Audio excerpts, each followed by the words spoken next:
আমরা লক্ষ্য করছি তারা দফায় দফায় বিদ্যুতের মাশুল বাড়িয়ে দিচ্ছেন এবং আগেও আমরা প্রতিবাদ করেছি, কিন্তু এটা কোনো অবস্থায় তারা শুনতে চাইছেন না এবং বলছে যে এটা লসে চলছে, এটাকে কভার করার জন্যই তারা এটা বাড়াচ্ছেন করে। বামফ্রন্ট সরকারের সময় এই নিগমটা ছিল একটা মোটামুটি লাভ লোকসানের সমতা ছিল, আর বেশ কিছু টাকা তারা জমিয়েছিলেন গ্রাহকদের থেকে করে, সরকার থেকে কোনো অর্থ তারা নিতেন না। আজকে সেই বিদ্যুৎ নিগম এখন যা শুনেছি ব্যালেন্স শিটে তারা লস চলছে এখন প্রায় 1400 কোটি টাকার কাছাকাছি। আমাদের নিজস্ব উৎপাদন ছিল ত্রিপুরা রাজ্যের 80 থেকে 100 মেগাওয়াট, রুখিয়া, বরমুড়া আর ডম্বুর। রুখিয়া টোটালি বন্ধ হয়ে গেছে এখন, আজকে প্রায় 1.5 বছর মতো বন্ধ আছে আমি যতটুকু জানি। বরমুড়া টোটালি বন্ধ। আর রুখিয়াতে যে বিদ্যুৎটা আসতো একটা ইউনিট মাত্র 20 মেগাওয়াট বিদ্যুৎ মাঝে মধ্যে উৎপাদন হয়, বাকিগুলো বন্ধ হয়ে গেছে। ডম্বুরও প্রায় বন্ধ। তাই নিজস্ব উৎপাদন রাজ্যের প্রায় 20 মেগাওয়াট আমি যদি ধরি, যেটা ছিল 80 থেকে 100 মেগাওয়াট। এই বিদ্যুৎটা উৎপাদন করে সস্তায় বিদ্যুৎটা উৎপাদন হতো। এই বিদ্যুৎটা গ্রাহকদেরকে দিয়ে বহির্রাজ্য থেকে আমি যে বিদ্যুৎটা বেশি দেবে আনতাম, এতে গ্রাহকরা সস্তায় পেত, দুইটার মধ্যে ক্রস সাবসিডি হতো। এখন রাজ্যের নিজস্ব বিদ্যুৎ উৎপাদন কেন্দ্রগুলি ইচ্ছা করেই তারা এগুলোকে বন্ধ করে দিয়েছেন।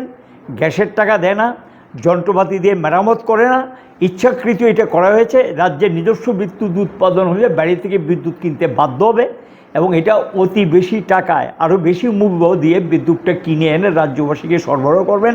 এতে গ্রাহকদের উপরে গিয়ে চাপটা পড়বে এবং নতুন করে আর কোনো বিদ্যুৎ কেন্দ্র এখানে তৈরি করা হয়নি। আমি যতটুকু শুনেছি বনারচকের যে সবটা বিদ্যুৎ আগে আমরা পেতাম, এখন বনারচকের সেই বিদ্যুৎও ধীরে ধীরে কমে গেছে। তারপর আমরা পালাটানা থেকে একটা সস্তায় বিদ্যুৎ পেতাম এবং এখান থেকে বিক্রি করেও বাইরে মুনাফা হতো। বাংলাদেশে বিক্রি করে এখান থেকে মুনাফা আসতো ভালো পরিমাণ টাকা। বাংলাদেশও আগে গিয়ে 150 মেগাওয়াট 100 থেকে 150 মেগাওয়াট বিদ্যুৎ যেত বামের আমলে, এখন এটা কমে আমি যা শুনেছি 50 থেকে 60 মেগাওয়াট দেওয়া হয়। তাই এখান থেকে যে লভ্যাংশটা আসতো এটা কিন্তু ত্রিপুরা গ্রাহকরা তার বিদ্যুতের দামটা কম থাকতো। এ করে বামফ্রন্ট সরকারের সময় এই নিগমটা ছিল একটা মোটামুটি লাভ লোকসানের সমতা ছিল, আর বেশ কিছু টাকা তারা জমিয়েছিলেন গ্রাহকদের থেকে করে, সরকার থেকে কোনো অর্থ তারা নিতেন না। আজকে সেই বিদ্যুৎ নিগম এখন যা শুনেছি ব্যালেন্স শিটে তারা লস চলছে এখন প্রায় 1400 কোটি টাকার কাছাকাছি। মানে এই বিদ্যুৎ নিগম এখন রুগ্ন হওয়ার পথে। কেন এমনটা হলো, কেন এই পরিস্থিতি হলো, এটা কিন্তু সরকার দায়িত্ব এড়াতে পারবে না। আরেকটা যেটা ঘটনা হয়েছে দাম বাড়ার অন্যতম কারণ আমরা মনে করি, এবং পরিষেবা যে মুখ থুবড়ে পড়েছে তার মুখ্য কারণ এই ম্যান পাওয়ার দিয়ে আমরা কিছু লোকও নিয়োগ করেছি। এই ম্যান পাওয়ার দিয়ে কিন্তু এই যা ছিল ক্ষমতা ইঞ্জিনিয়ার কর্মচারী, তারাই ত্রিপুরার যে বিদ্যুৎ পরিষেবাকে গ্রাম থেকে শহর থেকে গ্রাম সর্বত্র পৌঁছে দিয়েছেন এবং দারুণভাবে সার্ভিস দিয়েছেন। এখন করেছে কি যে সমস্ত ক্ষেত্রে প্রাইভেট সেক্টরের হাতে দিয়ে তারা ঠিকাদারি প্রথা চালু করেছে।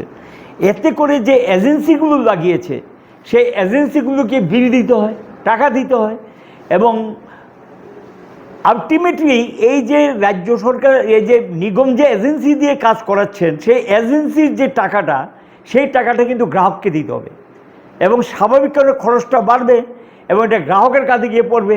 মূল্য বৃদ্ধির এটাও একটা অন্যতম কারণ।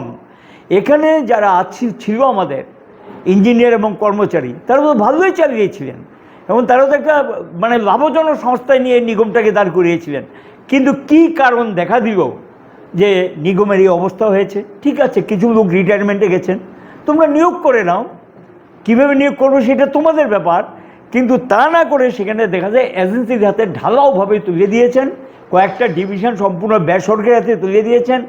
এই যে অবস্থাটা চলছে এটা কোনো অবস্থাতেই মেনে নেওয়া যায় না এবং বিদ্যুতের দাম বৃদ্ধির এটা একটা মুখ্য কারণ। রাজ্য সরকার এই দায়িত্ব এড়াতে পারে না। এই ত্রিপুরার যে বিদ্যুৎ ব্যবস্থাকে আজকে বিপর্যস্ত জায়গায় নিয়ে গেছে, মানুষ বিল দিতে পারছেন না এবং স্মার্ট মিটারের নামে যেটা চলছে আমি মনে করব এটা ভদ্রলোকি তোলাবাজি, একদম ভদ্রলোকি তোলাবাজি। স্মার্ট মিটার পৃথিবীর যেই জায়গায় লাগিয়েছে বিভিন্ন দেশে মানে এ সম্পর্কে প্রশ্ন ওঠার পর অনেক দেশ বন্ধ করে দিয়েছে। ভারতবর্ষে অনেক রাজ্যে এটা লাগাতে গিয়ে দারুণভাবে বাধাপ্রাপ্ত হয়ে সরকার স্থগিত করে দিয়েছেন।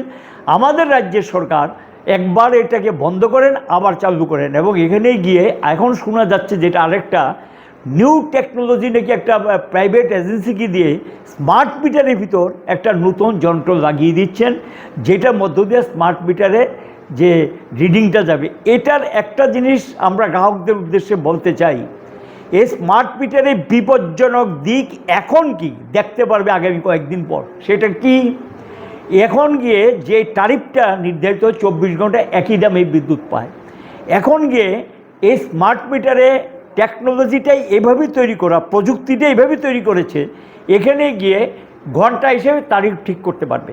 এখন ধরুন দিনটাকে যদি 3 ভাগ করতে পারে, 2 ভাগ করে এক একটা সময় এক একটা রেট করে দেবে। মানুষ যখন বেশি সময়ে বিদ্যুৎ ব্যবহার করেন, ব্যস্ততম সময় পিক আওয়ার, এই সময়ে গিয়ে হয়তো দামটাকে ডাবল করে দেবেন। তাহলে গিয়ে এটা ওই স্মার্ট মিটারে এটা একটা অটোমেটিক রিডিং আসবে, তার থেকে স্মার্ট মিটার থেকে বেরিয়ে আসবে।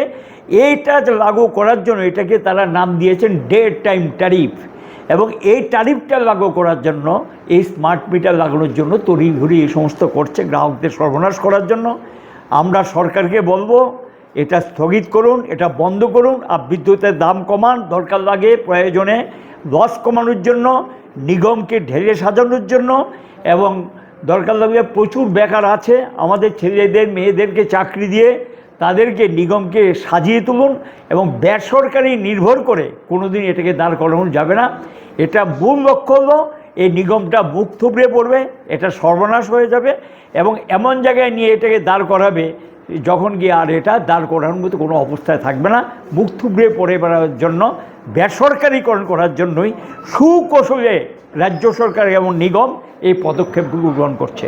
আমরা বলবো অবিলম্বে বর্ধিত মূল্য প্রত্যাহার করুক, স্মার্ট মিটার লাগানো বন্ধ করুক, গ্রাহকদের উপর পরিষেবাকে উন্নত করুক, এবং এই ব্যবস্থাপনাগুলোর কথা যেগুলো আমরা বললাম সেগুলো লাগু করুক।